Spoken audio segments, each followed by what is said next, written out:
Hello everyone. I am Lubna Tanveer और आज मैं आप लोगों से जो डिस्कस करने वाली हूँ उस टॉपिक का नाम है प्ली बार्गेनिंग, जो कि हमारे सीआरपीसी में 265 ए से 265 एल तक में दिया हुआ है। Let's discuss what is a plea bargaining.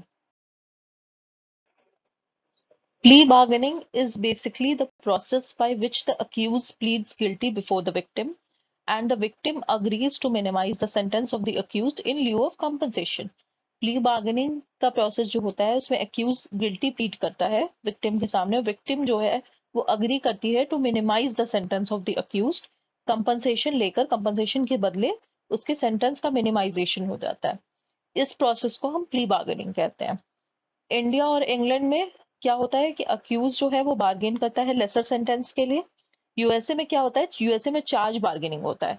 A lesser charge is framed, मतलब अक्यूज जब प्ली बार्गेनिंग के लिए अप्लाई करता है तो वहां पे क्या होता है, चार्ज में a lesser charge is framed. जब चार्ज फ्रेम हो रहा है तो उसमें कम चार्जेस उस पर लगाए जाएंगे।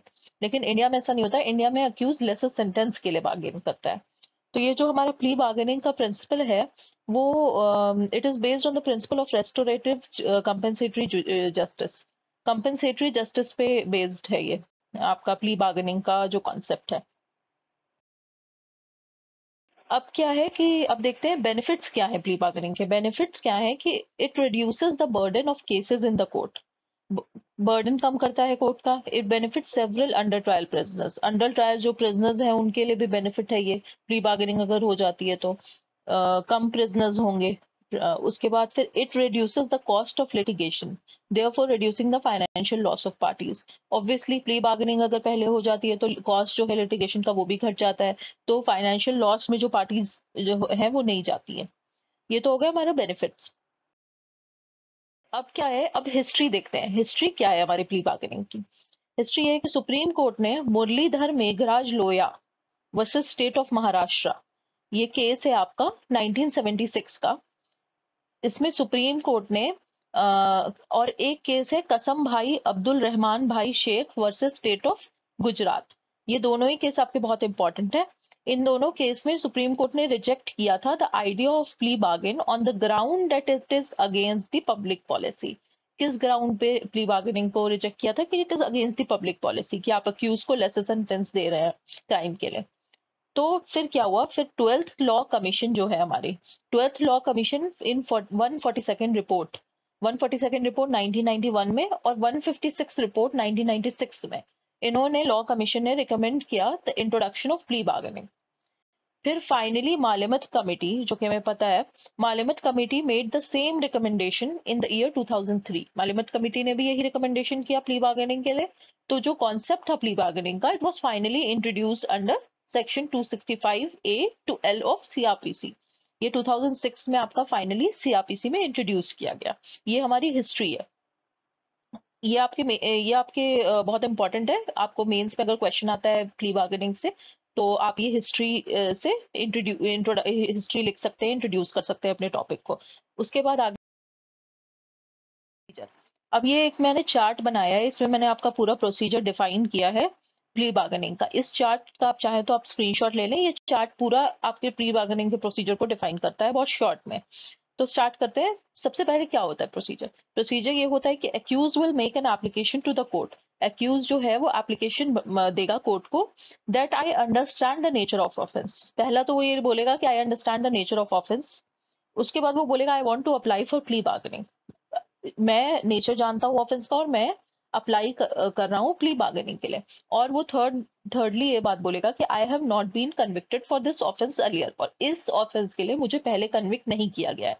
ये एक बहुत सिंपल सी बात हो गई। एक्यूज एप्लीकेशन देगा, उसमें ये वो मेंशन करेगा। उसके बाद हमारा सेकंड स्टेप है, court will see whether accused is applying for plea bargaining voluntarily.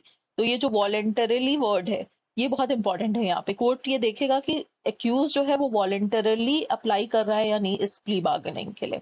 ठीक है, उसके ऊपर कोई दबाव कोई प्रेशर इस टाइप की चीजें तो नहीं है। उसके बाद फिर थर्ड आपका स्टेप है, court will fix a date for negotiation and will refer to mediation centre. अब जब कोर्ट ये देख लेगा कि वॉलेंटरली अक्यूज अप्लाई कर रहा है तो वो एक डेट फिक्स कर देगा for negotiation between the victim and the accused, और मीडिएशन सेंटर को रेफर कर देगा फॉर सुपरविजन। उसके बाद फिर चौथा स्टेप है कि if there is a voluntary satisfactory disposition then court will release accused on admonition और प्रोबेशन। अब क्या कह रहे हैं कि अगर दोनों पार्टीज के बीच में एक वॉलंटरीली सेटिस्फैक्ट्री डिस्पोजिशन है, मतलब बातचीत करके एक सेटिस्फैक्ट्री डिस्पोजिशन हुआ है दोनों पार्टीज में, तो कोर्ट जो है वो अक्यूज को रिलीज करेगी एडमोनिशन पे या फिर प्रोबेशन पे। प्रोबेशन जो हमारा प्रोबेशन ऑफ ऑफेंडर्स एक्ट में रिलीज करती है कोर्ट अक्यूज को, और एडमोनिशन आपको पता है, एडमोनिशन का मतलब है वार्निंग दे के छोड़ना अक्यूज को, तो ये करेगी। अब फिफ्थ स्टेप क्या बोल रहा है कि if probation and admonition is not possible, कुछ केसेस इसमें ऐसे होते हैं जिसमें प्रोबेशन और एडमोनिशन नहीं है पॉसिबल, तो कोर्ट क्या करेगी, कोर्ट ये करेगी, court will grant half of the minimum sentence provided for that offence. उस ऑफेंस के लिए जो अक्यूज ने कमिट किया उसके लिए जो मिनिमम सेंटेंस होगा, जैसे कि ऑफेंस में लिखा होता है ना कि 7 ईयर्स से लेके 14 ईयर्स, तो 7 ईयर्स अगर मिनिमम है तो वो मिनिमम सेंटेंस का half of the minimum sentence provided for that offence वो ग्रांट कर देगी अक्यूज को। हाफ जो होगा वो जो भी मिनिमम सेंटेंस होगा। और सपोजिटली अगर कोई ऐसा ऑफेंस है जिसके लिए मिनिमम सेंटेंस नहीं प्रोवाइड किया गया, कई ऑफेंसेस ऐसे होते हैं जिसमें मिनिमम सेंटेंस नहीं होता, तो उसमें क्या करेगी, उसमें जो मैक्सिमम सेंटेंस है उसका 1/4 जो है वो ग्रांट कर देगी अक्यूज को। ठीक है, ये क्लियर हो गया। अगर मिनिमम सेंटेंस दिया हुआ है तो हाफ ग्रांट करेगी, और अगर मिनिमम सेंटेंस नहीं दिया हुआ है तो 1/4 of the maximum sentence grant करेगी। ठीक है, ये आपका प्रोसीजर हो गया पूरा प्ली बार्गेनिंग का। आगे देखिए, हम प्रोसीजर ऐसे देखते हैं सेक्शंस में। जैसे सेक्शंस में वो तो मैंने एक जस्ट आपको चार्ट के थ्रू समझा दी थी। अब ये आप सेक्शंस देखिए। सेक्शन 265 ए ऑफ सीआरपीसी क्या बोलता है, 265 विल अप्लाई टू, 265 ए में दिया हुआ है कि प्ली बार्गेनिंग कब किन किन केसेस में अप्लाई होगा। तो इन केसेस में होगा जो भी केसेस ऑफेंसेस जो भी आ रहे हैं पुलिस रिपोर्ट के थ्रू, पुलिस रिपोर्ट के थ्रू जो भी ऑफेंसेस को रिपोर्ट किया जा रहा है, या फिर जिनका कॉग्निजेंस मजिस्ट्रेट खुद ले रहा है on complaint, offences where magistrate has taken cognizance on complaint, दोनों ही केसेस में प्ली बार्गेनिंग अप्लाई होगी। बट एक कंडीशन है कि ऑफेंसेस इस तरीके के होने चाहिए जिसका punishment is not exceeding 7 years. मतलब ऑफेंसेस ऐसे होने चाहिए जिसका पनिशमेंट मैक्सिमम 7 ईयर्स का हो, 7 ईयर्स से ज्यादा का नहीं होना चाहिए, उसमें प्ली बार्गेनिंग अप्लाई नहीं हो सकती है। ठीक है, अब ये एक एक्सेप्शन है जिसमें कि ये लिख रहा है कि 265 विल नॉट अप्लाई। किस किस केसेस में नहीं आएगी, प्ली बार्गेनिंग नहीं हो पाएगी, वो ये है कि where offence affects the socio economic condition of country. ठीक है, वैसे ऑफेंसेस जो socio economic condition of socio economic condition जो है कंट्री के उसको अफेक्ट करते हैं, वो ऑफेंसेस कौन से होते हैं, दिमाग में ये क्वेश्चन आता है।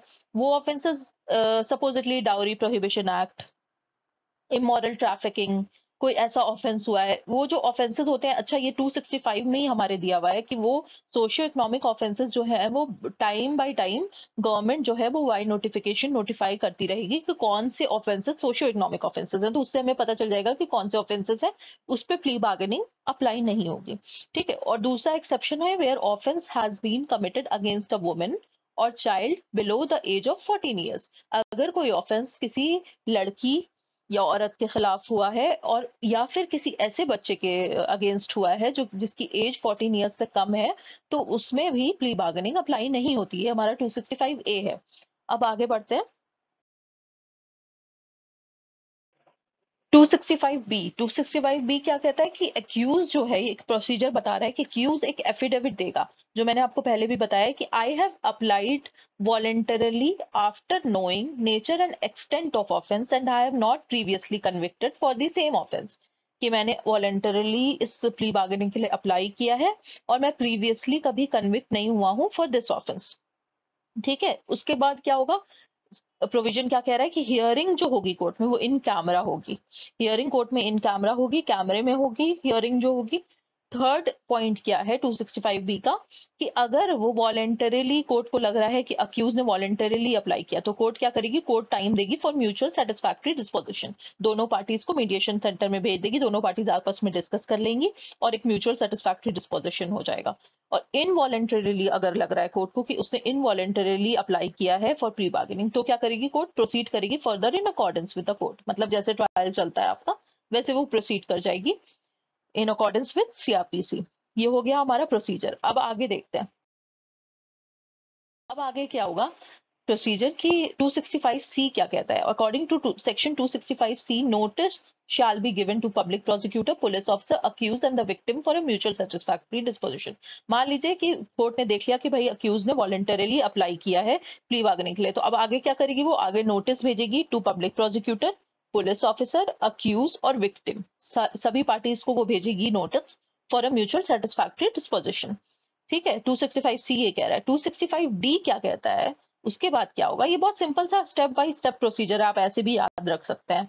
फिर 265D क्या कह रहा है कि अगर सेटिस्फैक्टरी डिस्पोजिशन हो जाता है पार्टीज के बीच में, वो लोग अपना बातचीत करके समझौता बीच में कर लेते हैं, तो कोर्ट क्या करेगी, वो प्रिपेयर करेगी रिपोर्ट और साइन करेगा उसको जो प्रिजाइडिंग ऑफिसर होगा, जो जज होगा, और पार्टीज कंसर्न उसको साइन करेंगी कि ये सेटिस्फैक्टरी डिस्पोजिशन जो है ये हमारे बीच में निकला है।